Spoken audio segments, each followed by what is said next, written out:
Hey guys, this will be video 22 for the Gibson Les Paul custom restoration. I got cut off at a fairly good spot in the last video.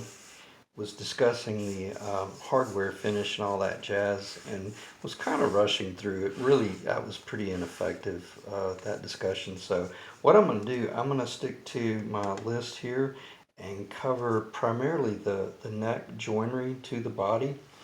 And I'm just going to read from the list a little bit here about a few things that I showed in the last video, but didn't really take the time to discuss how in the real world how I probably really would have done it. Rather than using that Japanese flush cut saw for cutting reliefing the tenon, I probably would have just grabbed my jigsaw and I would have hovered over it out of the carpenter's vise and would have just gingerly eased those things off.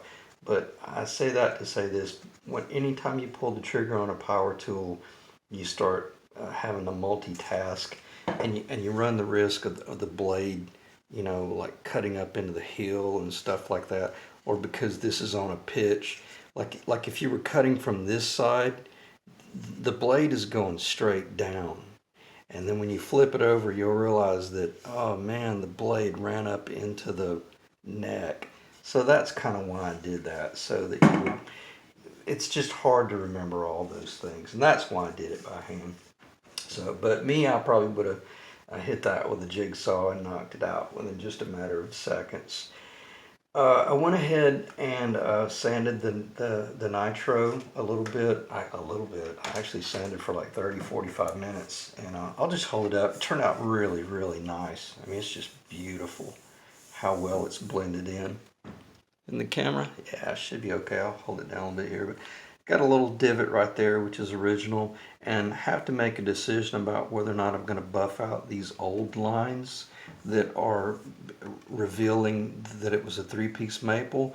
I personally would highly recommend that we go ahead and buff these out. And on that note, just go ahead and buff the whole top, because, and I wasn't going to talk about this until later when I talk about the finish, but at the end of it, but not touch the rest of the body.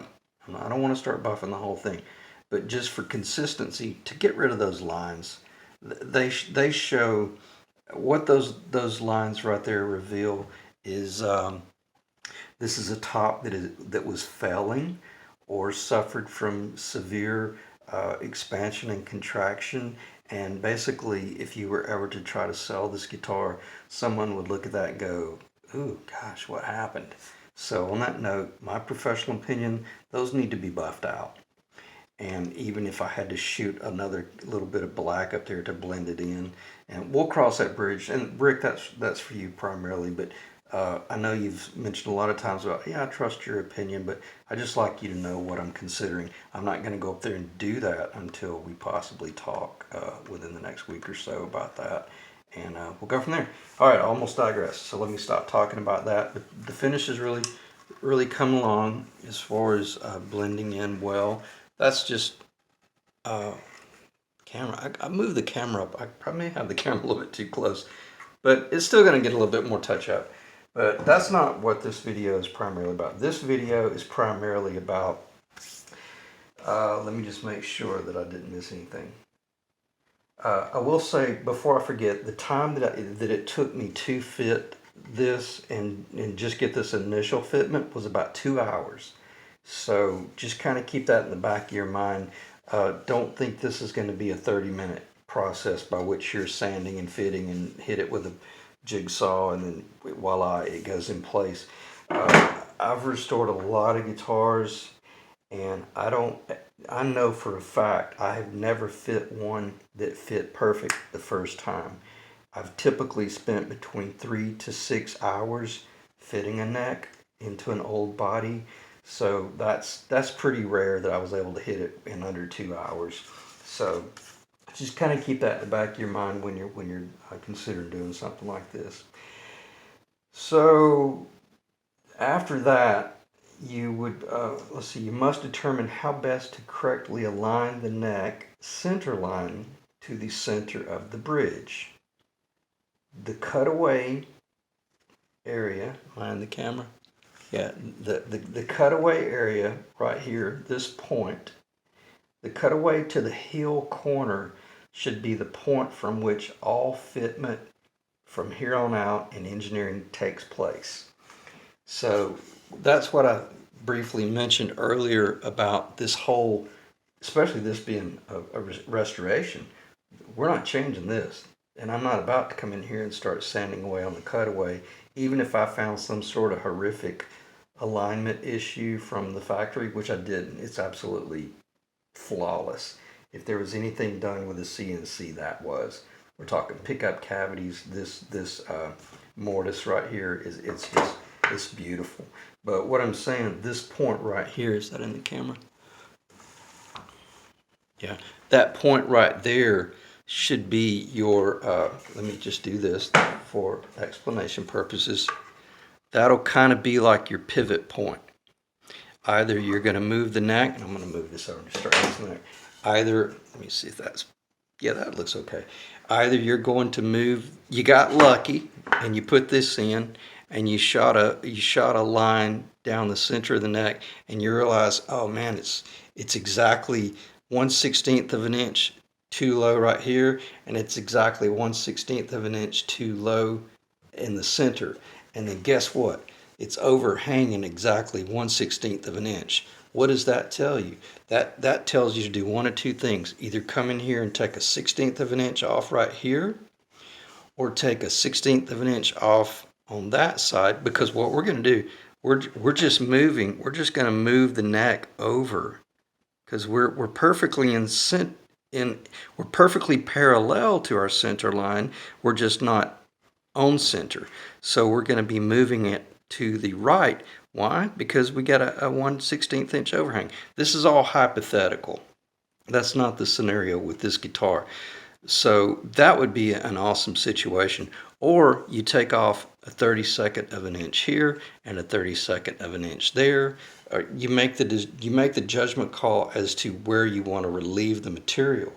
And then 9 times out of 10, if not 10 times out of 10, I have always had to come in with some sort of shim that pushes everything to where it is that I truly want it. Now we don't want that tight of a fitment right there. That's way too tight. But I just use that as an explanation of, well, let me back up. If we were using tight bind to make that fitment, yes, that's exactly how tight you would want it. But since I'll be putting this in with epoxy, the T88, it's very forgiving. It makes my job incredibly easy, but that's not the reason I'm using it. The reason I want to use the T88, and I'm going to digress here a little bit. In the event, that right there ought to tell you everything. Everyone's always panicking about, oh, we got to figure out a way to make it real easy to remove the neck if there's damage to the headstock. Man, when you break a headstock off a guitar, the last thing you care about is the heel. What you really could have done, and the guy that took this off was really cool and very patient. I would have taken a sawzall with a metal blade, and I would have cut this baby in half, and I would have come up in here and drilled all this out. This would have been in the burn pile. But it was so cool of him to save this because he knew I needed it to shape and do my shaping for building the new neck. So I hope that makes sense. So on that note, if I'm concerned about putting this in so that one day, 40 years from now, someone has a very easy job by which they're able to get this neck out of there, it's not that I don't care. I do care.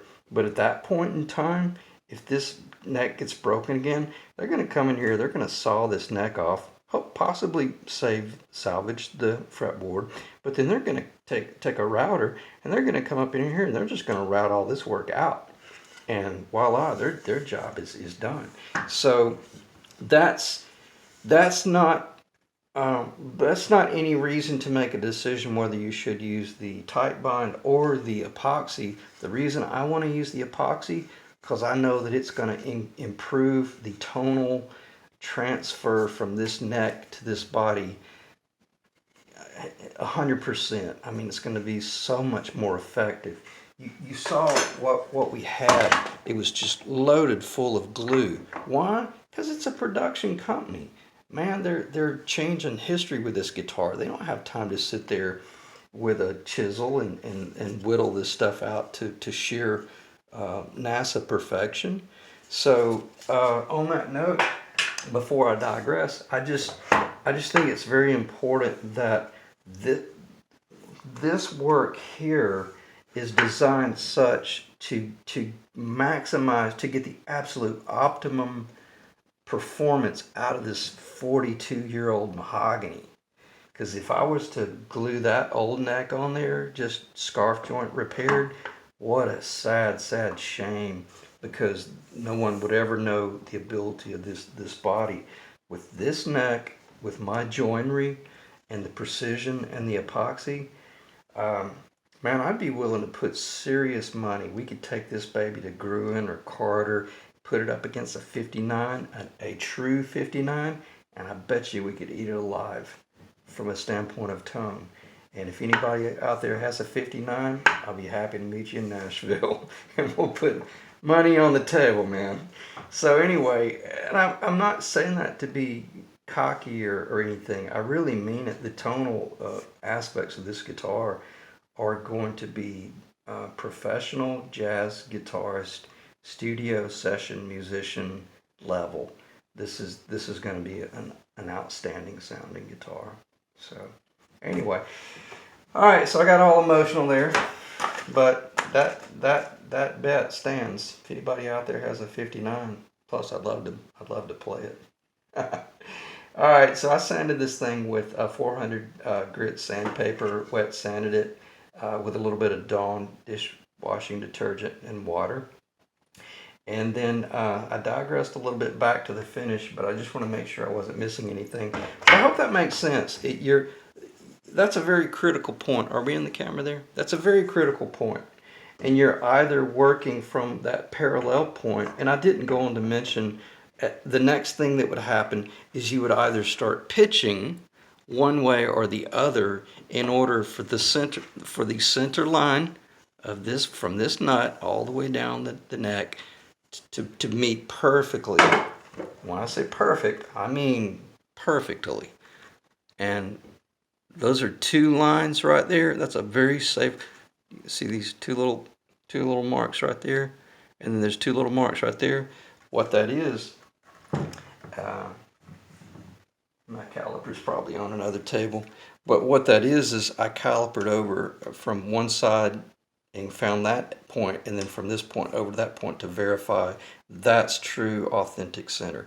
I didn't try to start measuring and start doing arithmetic and miscalculate. And then I even verified that the neck pickup pocket was perfectly centered as well. And that's why I mentioned early in the video, oh yeah, man, this thing was probably CNC cut, because this is, I've never seen one this precise at 40 something years old. So anyway, on that note, so I don't feel like I digressed as much as I just reiterated what our target was. And we can either move side to side or top to bottom, or we can hinge on that point right there on the corner and start moving left or right. And then how do we do that? Well, maybe we shave more off this corner to allow it to relieve and start going over. Or maybe we shave more off the joinery in here to get it to go. And let's say we make a mistake. Again, every guitar I've ever fit, I've always had to come in with shim work because they were so effed up anyway. And then if I've got epoxy on one side, on the back side, and epoxy on the front side, or even Titebond. Trust me, Titebond is an incredible glue. But I can move that neck just by moving. I don't think I can really show it in the camera, but just by moving, I mean, maybe a half a millimeter here, I can move this 1/8 of an inch down here. I mean, it's amazing. Because the exponential factor there, it does not take. I'm literally talking about just minimal sanding to get that to move around. And is it a loose fit right now? No, of course not. you got to be able to first off, I'm so glad I thought of this. I'm bedding perfectly. And I'm not going to show the other one because it's embarrassing. It was bedding maybe 10%. It was only kissing up here. It was full of glue. So what is that? That's at the expense of tone. But production, it sped up production. What I've got 100% joinery at the bottom. I have 100% joinery at the sides once the epoxy dries, or if I did tight bind and I had my little shims in there. So I'm not going to keep talking about that because most people are probably going to be thinking to themselves, okay man, enough, that's enough. But trust me, when you're hovering over the table and you're trying to make this work and not miss that point there, it gets pretty stressful, especially when you don't know exactly what it is you're trying to pull off or keep under control without ending up with an 1/8 inch gap over here, and you took out a 1/16 inch too much over here, and now you're filling it full of shims and crap. All right, before I digress, once I got that right there, it's critical that you start fitting your sides right here. You want to make sure that that's a real good fitment right there. And then you can see how that's catching, and that's all good. But you want to make sure it does not catch back there. And I'm making this look easy. I'm holding this really tight, and that's slipping right out. Does that make sense? So that means I'm not too long in my tenon, and I'm not risking my tenon pushing my heel away from the body. So again, I got a lot of space right there. Then as soon as I turn that curve, it starts binding. That's good. That's what I want, because I want a good fitment. And then when I'm shaping this, if I come up here and I slide a piece of paper, and let's say a piece of paper slides in here, it just buries out. But then I come over on this side and I can't get the paper in there. What does that tell me? That means I need to take a little off of this space right here. Do I take material off the body? Not necessarily, unless you look down and go, oh, I found the problem. There's a little puddle of glue, or the Duco cement from doing the binding. Clean it off, and you might find that, wow, it fit right in there. Let me see if I can show this fitment.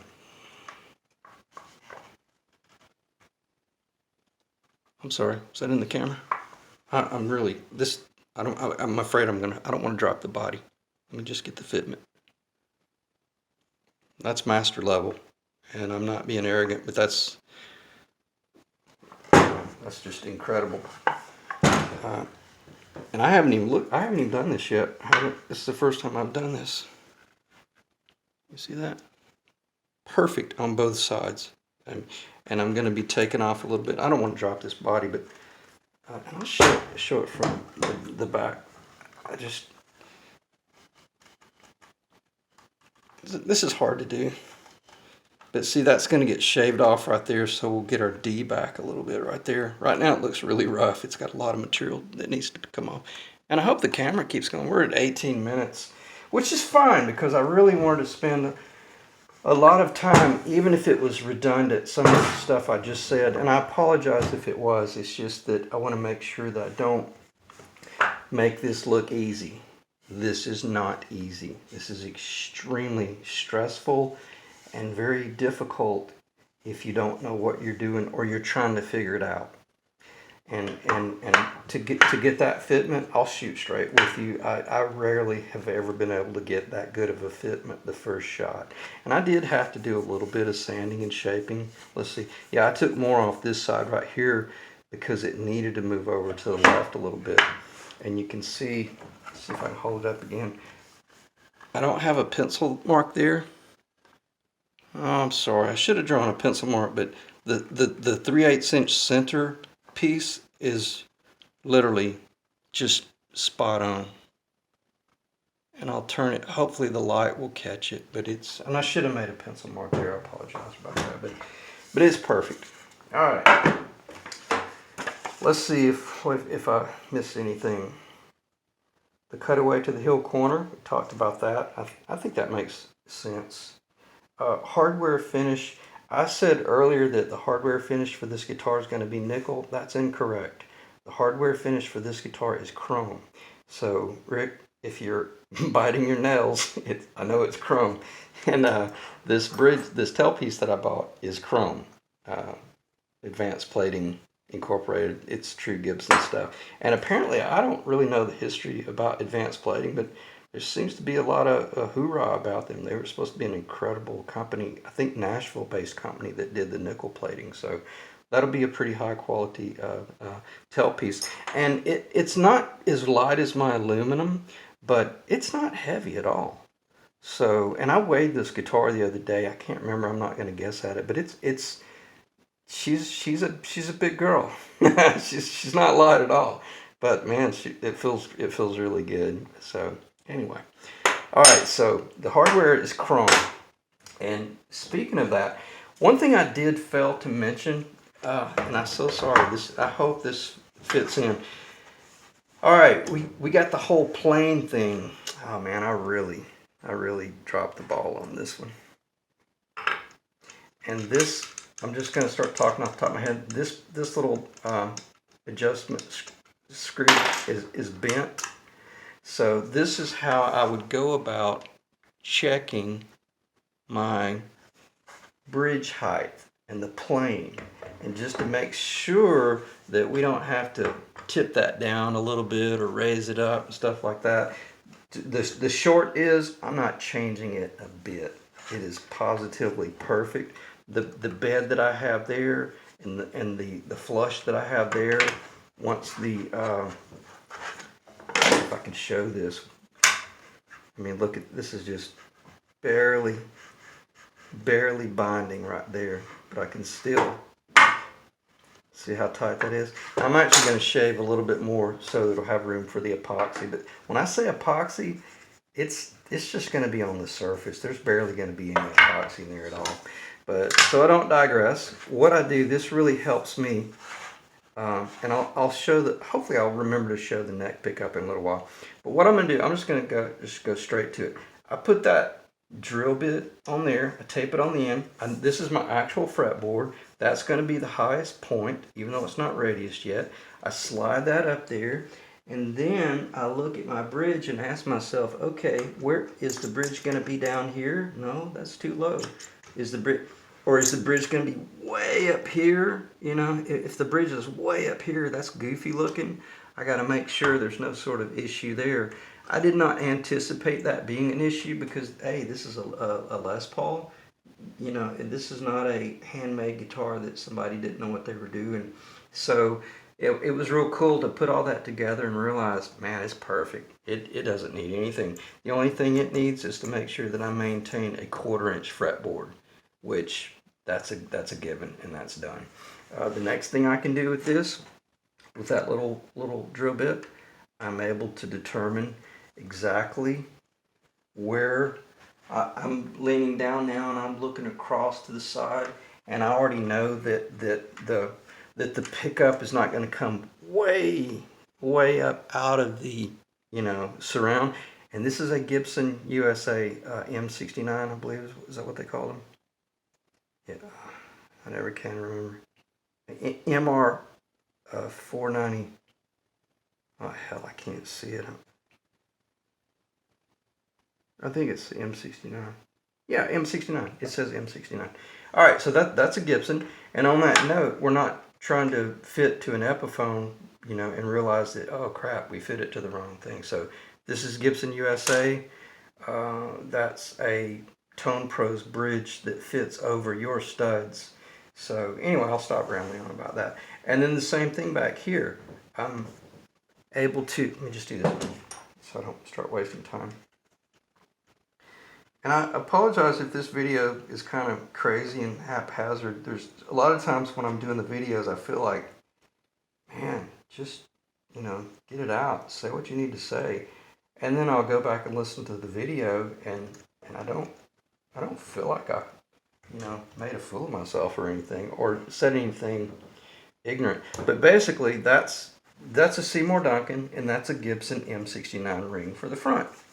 So what am I looking for here? I'm looking to see, you know, am I going to have sufficient clearance? Or is that pickup going to have to drop below the ring or anything crazy like that? And the answer is no. It's perfect, man. We're looking at about a good 3/32 of an inch, you know, off the top of the pickups, you know, the magnets and stuff, or the, what do they call these little things? Can't think. You guys know what I'm talking about. So on that note, I'm just looking for visual cues that might cause me to pause and really find out, whoa, what's going on? Something's right or something's wrong or all that jazz. And I probably should have taken a little bit of time. This fretboard, this is going to get cut off down here. The fretboard is actually going to get cut off probably about right there.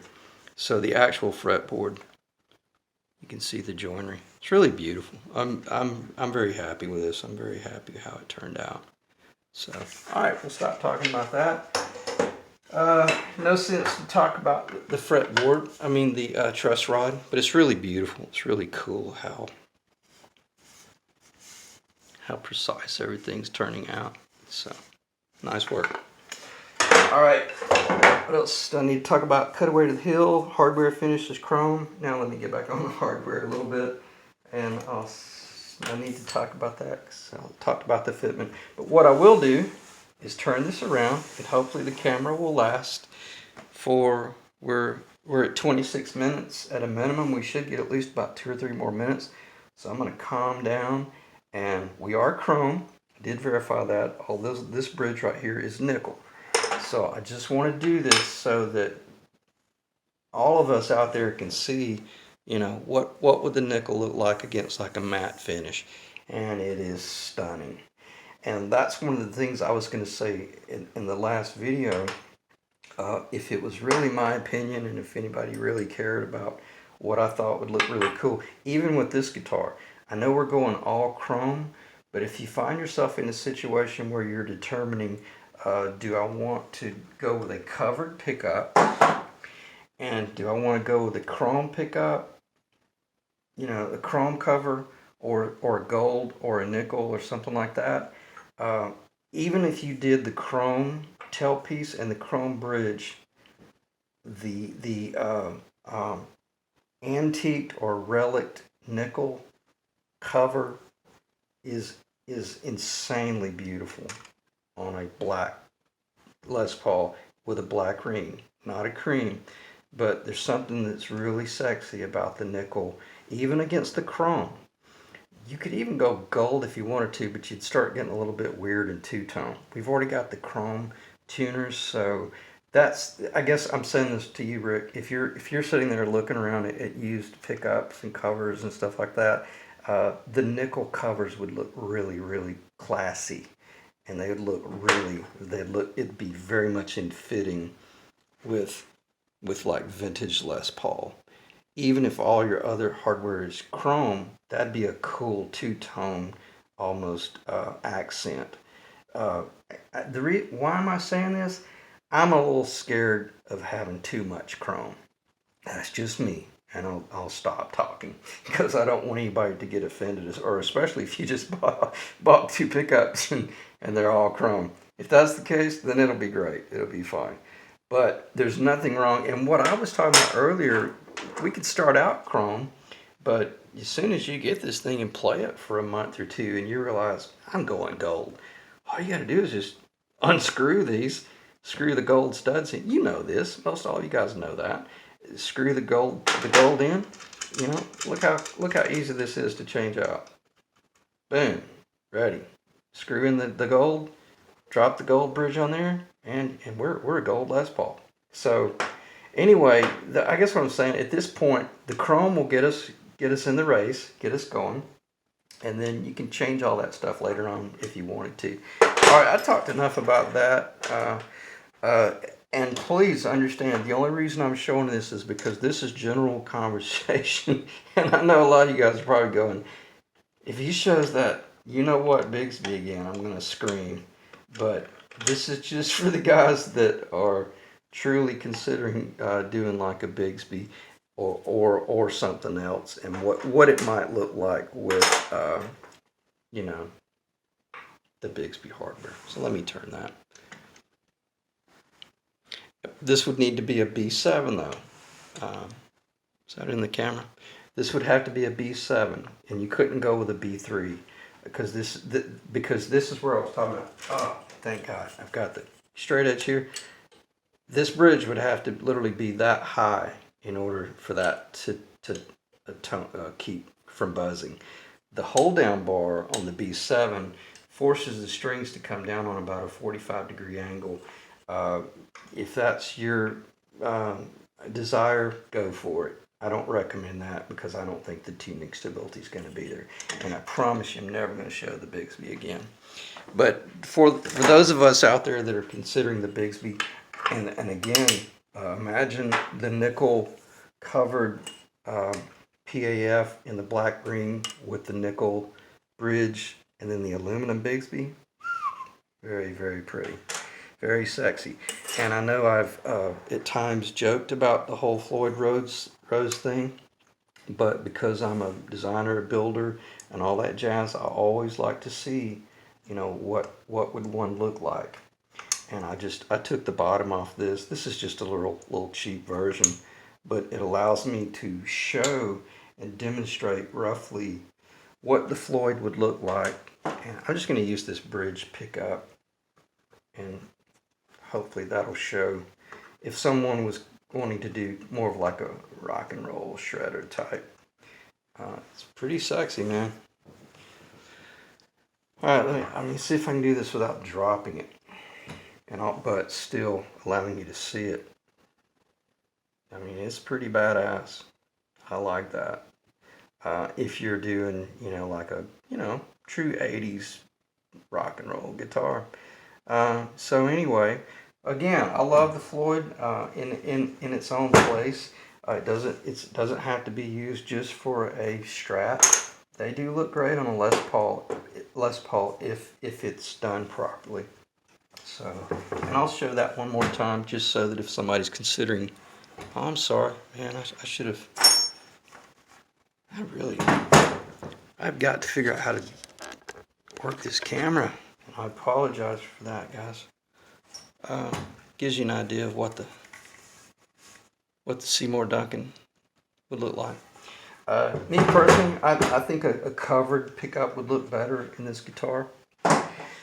All right, but you know, it's not my guitar. So, but I do think that the owner and I are pretty much similar, and we're very close in age, and we're very much like the same appearance and look. So I think